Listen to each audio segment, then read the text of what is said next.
ఇప్పుడు speed news చూద్దాం.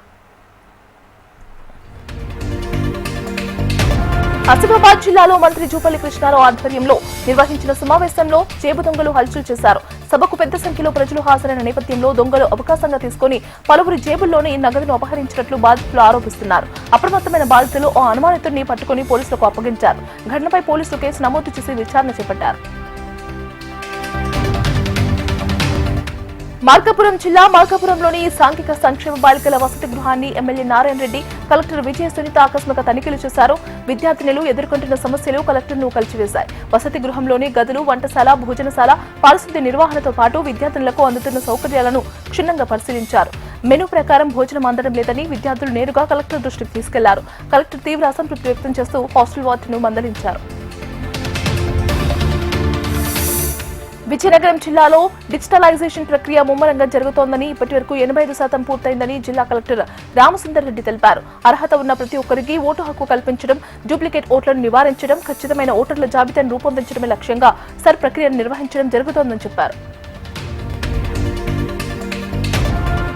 SIR ప్రక్రియపై ప్రజలు నిర్లక్ష్యం చేయవద్దని, తమ ఓటు హక్కును కాపాడుకోవాలని సంగారెడ్డి 11వ వార్డు కౌన్సిలర్ దశరథ్ రెడ్డి పిలుపునిచ్చారు. సంగారెడ్డిలో నిర్వహించిన ఎస్ఐఆర్ కార్యక్రమంలో భాగంగా ప్రజలు పెద్ద సంఖ్యలో పాల్గొని ఓటరు ఫారంలో పూర్తి వివరాలను నమోదు చేసి సంబంధిత బిఎల్ఓలకు అందజేశారు.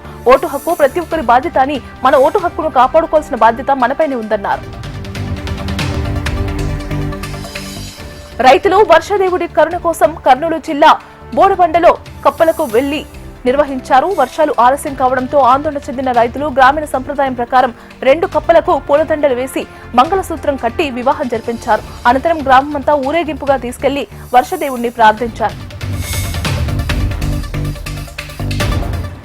పవన్ కళ్యాణ్ త్వరగా కోలుకోవాలని కోనసీమ జిల్లా రాబోయే ఆలయంలో జనసేన మహిళలు ప్రత్యేక పూజలు చేశారు. ఉప ముఖ్యమంత్రి పవన్ కళ్యాణ్ ముంబైలోని ఓ ఆసుపత్రిలో రొటేటర్ కఫ్ సమస్యకు భుజానికి శస్త్రచికిత్స చేయించుకున్నారు. ఈ నేపథ్యంలో ఆయన ఆయురారోగ్యాలతో నిండు నూరేళ్లు జీవించాలని, త్వరలోనే ప్రజాసేవలో తిరిగి పాల్గొనాలని భక్తి శ్రద్ధలతో ఆంజనేయ స్వామిని ప్రార్థించారు.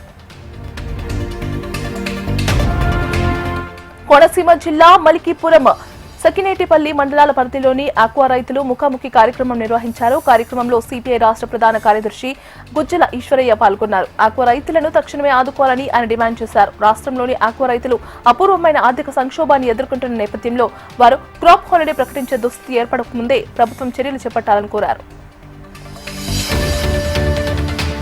జగిత్యాల జిల్లా మెట్టిపల్లి సోషల్ వెల్ఫేర్ బాలికల గురుకుల పాఠశాలలో తీవ్ర ఉద్రిక్తత నెలకొంది. విద్యార్థులకు నాణ్యమైన భోజనం అందించడం లేదంటూ, పురుగులు పట్టిన అన్నాన్ని పెడుతున్నారంటూ విద్యార్థుల తల్లిదండ్రులు, వివిధ పార్టీల నాయకులు పాఠశాల ముందు ధర్నాకు దిగారు. కుళ్లిపోయిన కూరగాయలతో వంటలు చేస్తూ విద్యార్థుల ప్రాణాలతో ఆడుకుంటున్నారని వారు తీవ్ర ఆగ్రహం వ్యక్తం చేశారు. 15 మంది పిల్లలు అనారోగ్యానికి గురైన ప్రిన్సిపల్ కు చలనం లేదని మండిపడ్డారు.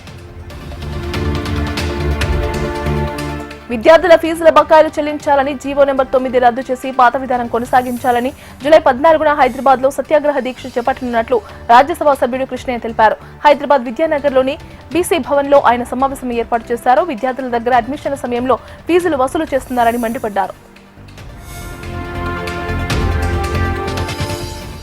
నిర్మల్ జిల్లా భైంసాల్లోని గోశాల భూమిలో అక్రమంగా మోరం తవ్వకాలు జరుగుతుండటంతో గోశాల కమిటీ సభ్యులు, హిందూ వాహిని సభ్యులు తవ్వకాలను నిలిపివేశారు. గతంలో భైంసాలో గోశాలకు 360 ఎకరాల భూమిని కుటుంబీకులు ఇవ్వడం జరిగిందన్నారు. గోశాలలోని పశువులకు పశుగ్రాసం కోసం ఉన్న భూమిలో తవ్వకాలు జరుపుతున్న వారిపై చర్యలు తీసుకోవాలని అధికారులకు ఫిర్యాదు చేసినా పట్టించుకోవడం లేదని తెలిపారు.